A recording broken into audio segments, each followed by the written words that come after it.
मुरादाबाद उत्तर प्रदेश सरकार द्वारा 60 वर्षों से अधिक आयु की महिलाओं के लिए आजीवन निःशुल्क कृपा सेवा शुरू किया जाने के उपलक्ष्य में बुधवार को मुरादाबाद के पंचायत भवन में एक विशेष कार्यक्रम का आयोजन किया गया।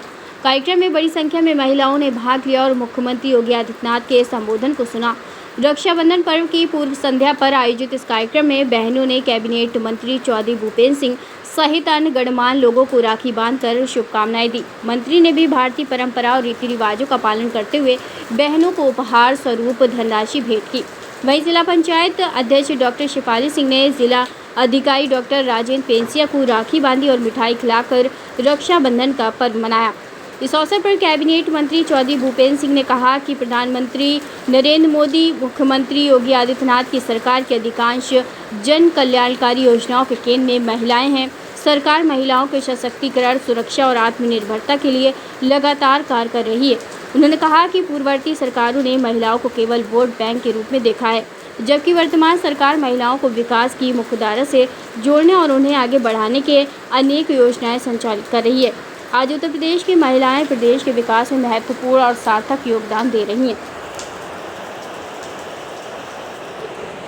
तनवलकर जी के नाम से आज परिवहन विभाग द्वारा माननीय मुख्यमंत्री जी ने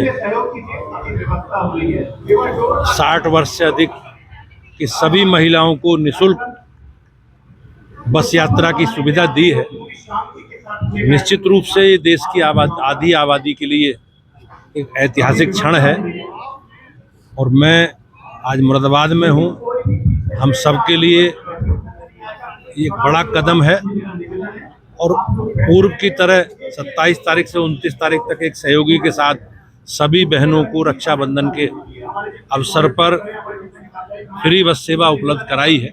इसके लिए हम सब लोग माननीय मुख्यमंत्री जी का अभिनंदन करते हैं और उन्होंने ये ऐतिहासिक पहल की है और निश्चित रूप से माननीय प्रधानमंत्री और माननीय मुख्यमंत्री जी के नेतृत्व में जो हमारी योजनाएं हैं सभी उनमें महिलाओं को, हमारी बहनों को प्राथमिकता दी गई है।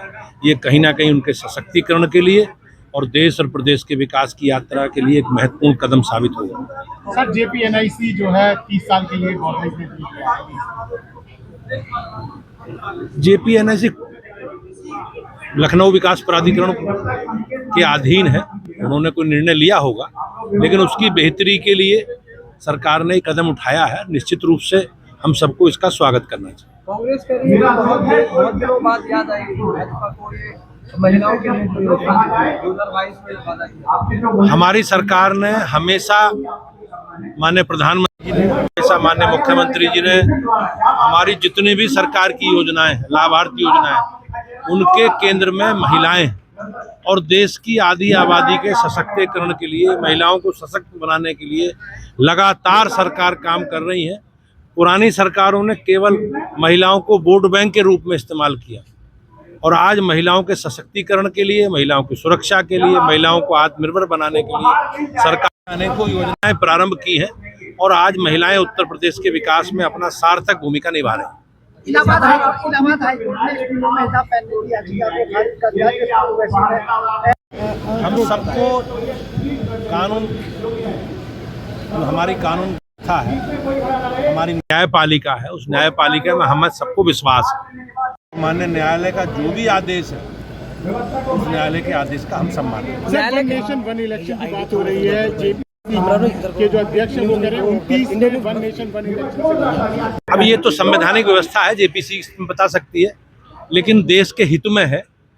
बार बार चुनाव में जाना, उसके कारण लगातार कहीं ना कहीं चुनाव, इतना बड़ा देश है, देश में संघीय ढांचा है, हर महीने चुनाव होते हैं, कहीं ना कहीं उससे देश की विकास की गति, हमारे काम करने की गति भी प्रभावित होती है, समय भी बर्बाद होता है और संसाधनों का भी कहीं ना कहीं नुकसान होता है। तो निश्चित रूप से सरकार की ऐतिहासिक पहल है, इस पर आगे बढ़ना चाहिए। सर, पी चिदम्बरम इसको लेके बहुत नाराज है, वो संग्राम तरीके के कमेंट्स कर रहे हैं, इसको लेके क्या कहना चाहेंगे? किस विषय में कर रहे हैं? ये वन नेशन वन इलेक्शन को बता रहे हैं। कांग्रेस का एक नेगेटिव एजेंडा है। कांग्रेस कभी भी देश के विकास से संबंधित विषयों में और देश के हित में कांग्रेस ने कोई आज तक निर्णय किया नहीं। उनका एजेंडा समाज में नकारात्मकता है, निगेटिविटी है, और उस निगेटिविटी का उनका इतिहास है। देश की जनता, प्रदेश की सब जानती है और हमें देश के हित के लिए काम करने के लिए जनता ने चुना है। हमारे पास बहुमत है। हमारे लिए गर्व की बात है कि देश की जनता ने तीसरी बार जनादेश मोदी जी को दिया है और हमारा एजेंडा है, हमारे कमिटमेंट है, हम सरकार उसे हमारी पूरा करेंगे। अजय राय कह रहे हैं मछली घोष को लेकर लगातार अगर ऐसा हुआ तो मैं राजनीति छोड़ दूंगा, मुझे लोगों को गुमराह कर। उनका अपना भोजन, किसी का भी अपना निजी विषय है, कोई भोजन कर सकता है, लेकिन उन्होंने अयोध्या जैसे आस्था के केंद्र पर जो करोड़ों हिंदुओं की आस्था है और निश्चित रूप से सावन का पावन महीना है, उस महीने को उन्होंने गलत चुना है और कहीं ना कहीं ये कांग्रेस की मानसिकता दर्शाता है।